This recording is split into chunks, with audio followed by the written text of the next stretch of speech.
it's really problematic. I mean, first of all, a lot of what we've got in this industry is based upon scale. The kind of economies of scale you're just not going to see here. The second is that propulsion has moved towards more and more efficient, as I mentioned before, high bypass.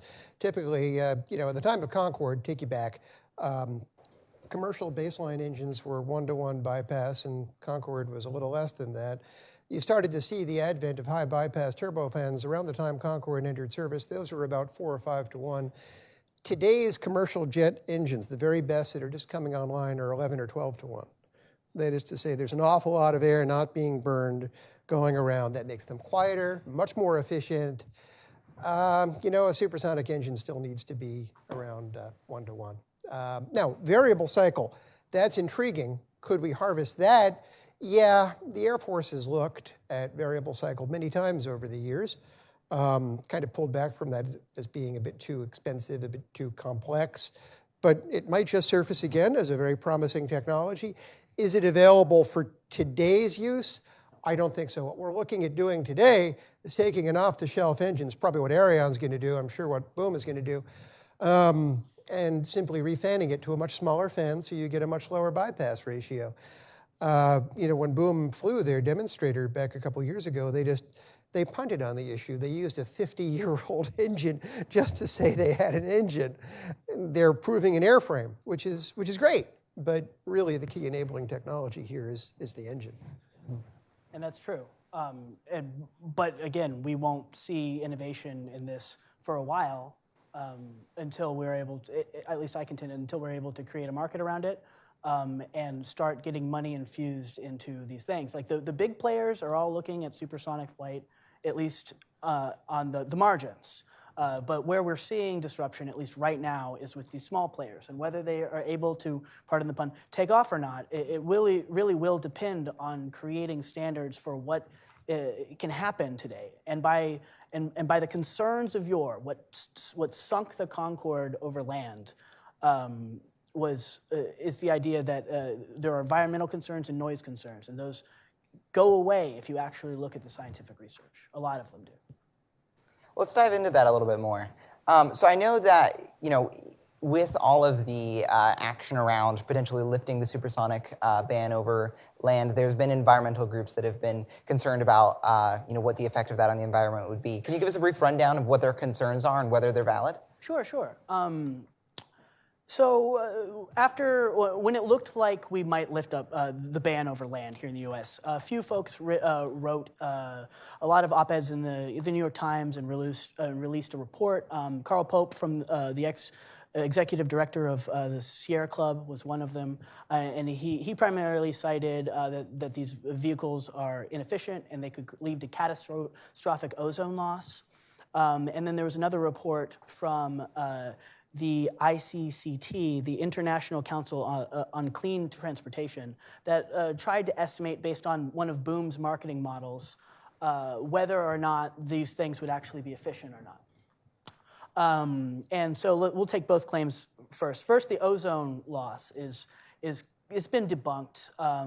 In the 70s, scientists realized that after the Soviet Union and the U.S. conducted nuclear bomb tests that basically generated enough emissions or enough of this, the same kind of chemical released by supersonic jets.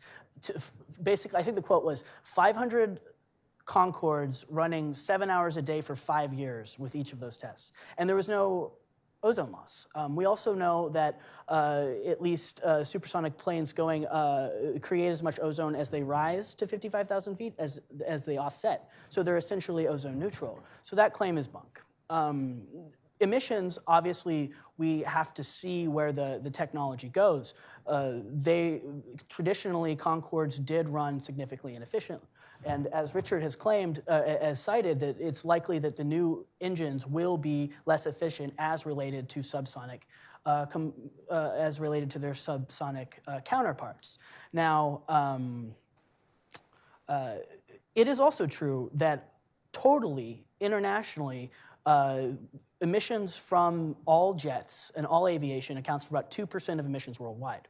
And these technologies are insanely hard to decarbonize because they rely on the power-dense nature of fossil fuels. So given the fact that they're only 2% of emissions worldwide, they're simply not the main contributor to climate change in the transportation sector. Look to carbon, you can look to major transport ships or cars for that if you really want to create these efficiencies. And even if all of this happens and we introduce supersonic flight and it is inefficient, there's an agreement with ICAO called CORSIA, which basically states that all international travel, after 2020, there can be no net new emissions. This applies to subsonic and supersonic planes, and it will take place long before any supersonic plane is incorporated.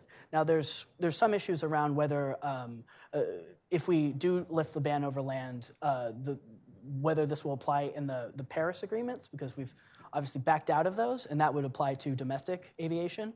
But that's another issue entirely. Yeah. And on the noise limit complaints, so I know that you guys have argued that they're having just like a strict ban over supersonic booms over land doesn't make sense. Is there an alternative standard you think that would make more sense, that would be sort of a better way of recognizing that we don't want, anybody to make as loud noises as they possibly want, So how do you strike the balance there? Well, I think Eli Dorado and Sam Hammond over at the Mercatus Institute released a great report a couple years ago that looked at this, and it basically argued that you would want to create a standard that is lower than the Concorde, right? You want a less of a boom than a Concorde, but still meets the other sound from other types of noises that we're used to today, less than a jackhammer, but maybe the as loud as a motorcycle passing by, and just creating an economically reasonable standard that also is technologically feasible and makes nuisance the same as other types of sounds. That's what they argued, and I would agree. Richard, I want to dive back into, I think, a trade-off you alluded to in your presentation. Sometimes supersonic flight can be uncomfortable. You're usually experiencing more Gs. You're in a smaller environment, and you're paying a lot more. When you could use that same money to invest in, say, better airplane Wi-Fi. I just took a flight back from San Francisco, and my Wi-Fi didn't work at all, and that was really annoying. How would you think about those trade-offs, and what do you think customers are going to be willing to tolerate? Yeah, I mean, this is absolutely the heart of the issue for me, because you look at the evolution of travel for business travelers over the years, it's night and day. I mean, anyone who's ever flown on one of the better premium carriers knows business class these days is, it's no longer the Barcalounger and a shared video screen and a TV dinner. It is now a lie-flat seat in your own pod with instant Wi-Fi connections and nice people bringing you drinks at all times. It's really night and day. And oh, good, my children aren't screaming at me. I think I'll stay here. This is really nice. And the other thing is you're not cut off. You've got, where are you racing to? This isn't doing the market any favors. This technological trend towards connectivity and comfort, the two C's, if you will. And that's why the more I look at this market, the more I'm convinced it's a business jet market. Now, the other thing about business jet markets is it tends to color everything else, because business jet utilization, fitting in Alan's point, tends to be a lot less and less of an environmental concern. Typical jetliner gets operated thousands of hours per year. A business jet in this class, if it gets operated 400, 500 hours a year, that's impressive. So in other words, I tend to think it becomes less of an issue. But everything we're saying, just looking at the airline side of things, I'd just improve the quality of product. The other thing is that from your standard airline, the people up front in those lovely pods, the ones you kind of feel this, when I travel on my own nickel, I assure you I'm with the self-loading cargo in the back of the plane, and you feel this sort of Bolshevik anger. They're paying for the airline. They're paying for you. We in the back, we're a dead loss. The guys up front, the women up front, they're paying the bills. So that's why they're catering to you. That's why they're bending over backwards and giving you the latest in quilt technology and whatever else. So I'm not so sure that this paradigm breaks anytime soon. To follow up on that point, though, in the long run, and we're talking decades out, right? Like what Richard has been alluding to, and I've been trying to say as well. In the long run, like while this technology will primarily be for very rich folks in the beginning, like I think Boom's cheapest ticket's like $4,000 or something is what they estimate. We'll see if that works. We'll see if that works. But in the long run, like what we've seen with other technologies, whether it is the iPhone or whether it is vehicles, initially rich folks are the people that buy it, and they help create a market and generate efficiencies and create a market of scale or economies of scale, and eventually other folks are able to participate. And there is radical potential for supersonic air travel that if we're able to get the creature comforts right in a while from now, like not 5 years, maybe 20, maybe 30, for this same thing to happen. We're looking at the same thing. It's always slower in transportation, right? Look at the Tesla Roadster. That was a very expensive vehicle, and now they're trying to introduce, hopefully one of these years, a more economical model for everyone else. Yeah. Why does speed matter? Like, why does it matter that we get to a place, 2 hours faster than we otherwise would have? I know, I've seen some people argue that there's really large economic growth effects from, being able to travel to a place in a day and then come back to still be able to tuck your kids in at night. Does that make it worth it? Does that make all these other trade-offs seem maybe more plausible? I don't know, because I mean that's it, connectivity and comfort. But you also have one of the biggest trade-offs is range. Mm-hmm. So I think it's unrealistic to expect better than transatlantic. Trans-Pacific, that's going to be a very long time coming. The other day, free advertisement, they did not pay me for this, but Cathay Pacific just started Washington's first nonstop to Hong Kong. I mean, this is all new. This is all very new. I'm very happy to be able to do this. You know what? It's not the worst thing in the world to have to stop and refuel in Hawaii, but you have to. And with supersonics, and that kind of cuts back on the speed thing. You have to decelerate, take off, climb, whatever else, fuel.